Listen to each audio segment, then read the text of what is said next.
حضرت سلیمان علیہ السلام کے دور کے اندر ایک شخص نے ایک بڑا ہی خوبصورت پرندہ خریدا، اور وہ اس کی آواز سے بڑا لطف اندوز ہوتا تھا۔ جب وہ چہچہاتا تو اس کی آواز کو بڑی توجہ سے وہ سنا کرتا۔ ایک دن اس پرندے کے جیسا ایک پرندہ اس پرندے کے پنجرے کے پاس آ کے بیٹھا۔ کچھ دیر وہ بیٹھا رہا، اور اس کے جانے کے بعد جو اس شخص کے پاس وہ پرندہ تھا اس نے بولنا بند کر دیا۔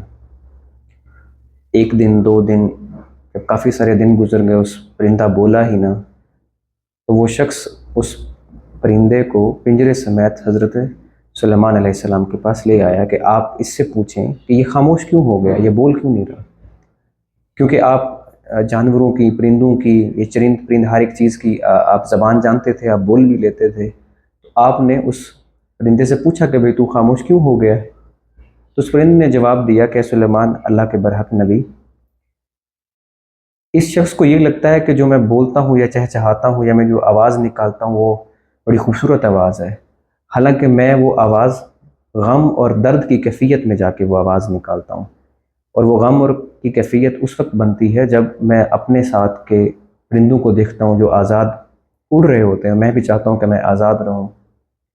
میں روز یہ التجا اس کے سامنے پیش کرتا تھا، لیکن یہ میری آواز سے محظوظ ہوتا تھا، لیکن اس کو میری بات سمجھ نہیں آتی تھی۔ تو ایک دن میرے جیسا ہی ایک پرندہ مجھے ملا۔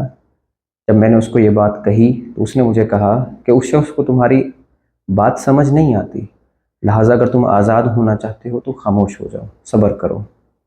تو وہ پرندہ کہتا ہے کہ اے اللہ کے نبی، تو اس لیے میں خاموش ہو گیا۔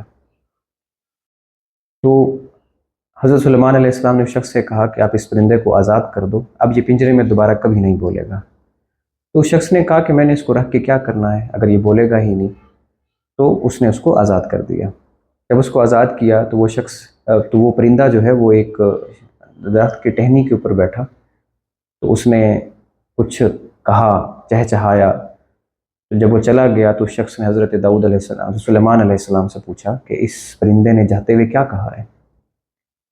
تو حضرت سلیمان علیہ السلام کہتے ہیں کہ وہ پرندہ یہ کہہ کے گیا ہے کہ اگر آپ اپنے غموں سے، اپنی پریشانیوں سے نجات چاہتے ہو تو خاموش ہو جاؤ، یعنی کہ صبر کرو۔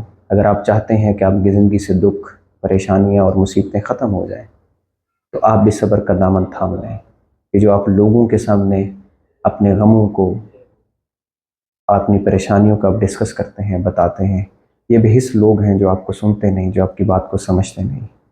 تو آپ صبر کا دامن رکھیے، اور صبر کے بارے میں اللہ قرآن میں کہتا ہے کہ ان اللہ مع الصابرین، کہ میں صبر کرنے والوں کے ساتھ ہوں۔